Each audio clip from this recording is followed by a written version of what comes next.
कोलकाता के आरजी कर medical college में काम करने वाली जूनियर डॉक्टर के पिता ने अपने घर की 3 मंजिला सीढ़ियों पर बैठकर रोते हुए बताया कि कैसे कभी कभी उसके पास उसकी बेटी के लिए बचपन में अनार खरीदने के लिए पैसे नहीं होते थे।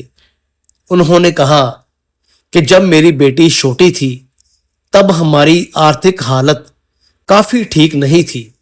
फिर मेरा काम चलने लगा, हम कोलकाता चले गए और घर बनाया। बाहर लगी नेम प्लेट पर सिर्फ उसका नाम है। उसने अपने दम पर डॉक्टर बनकर सबको गलत साबित कर दिया। उसकी माँ और मुझे उस पर बहुत गर्व था। अब हम बस अपनी इकलौती बेटी को वापस चाहते हैं।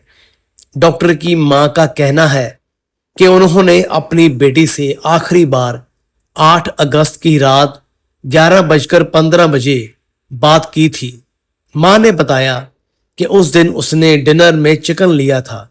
मैंने उसे सुबह 8 बजे 9 अगस्त को फोन किया, लेकिन उसने मेरा फोन नहीं उठाया।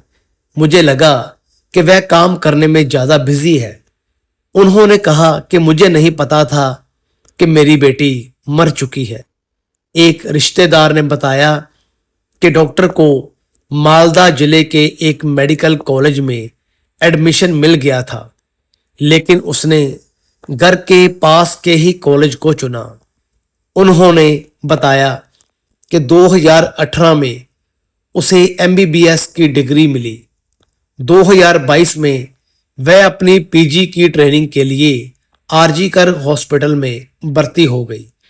9 अगस्त को उसका शव आरजी कर की 4थी मंजिल पर सेमिनार हॉल में मिला था। यहां पर 9 अगस्त की सुबह उसके साथ में कथित तौर पर किया गया और फिर उसकी हत्या कर दी गई।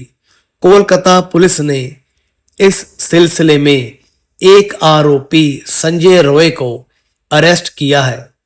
आरजी कर हॉस्पिटल में लेडी डॉक्टर की मौत के बाद हॉस्पिटल के डॉक्टर मामले की जांच के लिए एक साथ आए हुए हैं। उनके साथी उन्हें याद करते हुए कहते हैं कि वह एक बातूनी और सभी के साथ में मिलकर रहती थी। इसका कभी भी किसी से कोई झगड़ा नहीं हुआ था। डॉक्टर के 2 दोस्तों ने कहा कि हॉस्पिटल में उन्हें उनकी स्किल के लिए जाना जाता था। मरीजों के साथ में वह बातचीत अच्छे तरीके से करती थी। अगर किसी मरीज के रिश्तेदार को कुछ भी सलाह चाहिए होती थी तो उन्हीं के पास में भेजा जाता था। रेजिडेंट डॉक्टर के तौर पर उन्होंने अपने बिजी शेड्यूल के बाद भी उन्होंने एक डायरी रखी।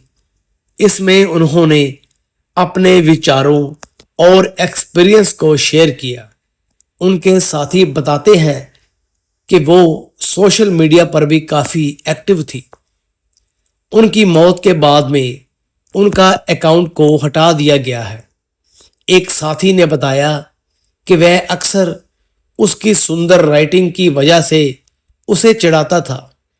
वह भी रोते हुए याद करते हुए कहता है कि मैं अक्सर उसे मजाक में कहता था कि उसकी राइटिंग एक डॉक्टर के लिए ठीक नहीं है। दोनों पीजीटी की मुलाकात साल 2022 में हुई थी। वह हमारे 9 लोगों के बैच में अकेली महिला पीजीटी थी। मेडिकल के लिए हमारे जुनून ने हमें जोड़ दिया था। उसने मेरी मेडिकल में काफी मदद की और इसके बाद में हम दोनों दोस्त बन गए। उन्होंने कहा कि जब भी उन्हें याद आता है कि लेडी डॉक्टर की हत्या उसी कमरे में की गई थी जहां पर हमने एक साथ क्लास ली थी और एक दिन पहले हमने अपना टिफिन भी शेयर किया था। उन्होंने कहा कि उन्हें याद है कि 9 अगस्त को उनका शव मिला था। उसी दिन उन्होंने सेमिनार हॉल में हत्या के बारे में सुना था और फिर पता चला कि पीड़िता मेरी दोस्त थी। उनके साथियों के मुताबिक लगभग 2 महीने पहले तक वे अपने डिपार्टमेंट के स्लीप स्टडी रूम में ही अपनी छुट्टी बिताती थी। उस कमरे में रेनोवेशन का काम शुरू होने के बाद में वे और रात की ड्यूटी पर मौजूद बाकी डॉक्टर अपनी छुट्टी सेमिनार रूम में ही बिताने लगे। आरजी कर में शायद ही कोई ऐसा पीजीटी हो जिसने अपनी रेजिडेंसी या लंबी शिफ्ट के दौरान सेमिनार रूम में छुट्टी या झपकी ना ली हो। एक साथी ने कहा कि सोशल मीडिया पर उसके शव की तस्वीर शेयर किए जाने पर भी अपना गुस्सा जाहिर किया। उन्होंने कहा कि क्या वह सम्मानजनक मौत की हकदार भी नहीं है। डॉक्टर की मौत की खबर आने तक उनके साथी पीजीटी का कहना है कि वे इस साल अक्टूबर में उनके घर पर दुर्गा पूजा उत्सव का बेसब्री से इंतजार कर रहे थे। वे कहते हैं कि पिछले 2 सालों से वह दुर्गा पूजा के दौरान हमारे लिए खिचड़ी का प्रसाद लाती थी। वह इस साल भी उत्सव मनाने की प्लानिंग कर रही थी। लेडी डॉक्टर को ईमानदार और अच्छी स्टूडेंट बताते हुए उनकी टीचर में से एक ने कहा कि वह रक्षाबंधन पर अपने दुखी माता पिता से मिली।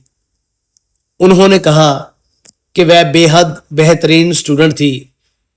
उसके इलाके में 2 स्थानीय दुकानदारों ने उसे बड़ा होते हुए देखा है और उनका कहना है कि वे अभी भी उसकी मौत को स्वीकार नहीं कर पा रहे हैं। एक दुकानदार कहता है कि मैं सोच भी नहीं सकता कि वह इस तरह मरी होगी। वहीं एक अन्य दुकानदार ने कहा कि जैसे ही कोई उसे डॉक्टर बुलाता था उसका चेहरा खिल जाता था। इसी बीच एक रिश्तेदार ने बताया कि उसके माता पिता ने दुर्गा पूजा के बाद उसकी शादी करने की प्लानिंग भी की थी। मुझे याद है कि कैसे उसके पिता उसे साइकिल पर कोचिंग के लिए छोड़ते थे। 6 महीने पहले ही उन्होंने एक कार खरीदी थी ताकि वह आसानी से आ जा सके। उन्होंने अपने सबसे बुरे सपने में भी नहीं सोचा था कि उसे इस तरह खो देंगे। डॉक्टर बनकर उसने सबको गलत साबित कर दिया। डॉक्टर बनकर उसने सबको गलत साबित कर दिया। धन्यवाद।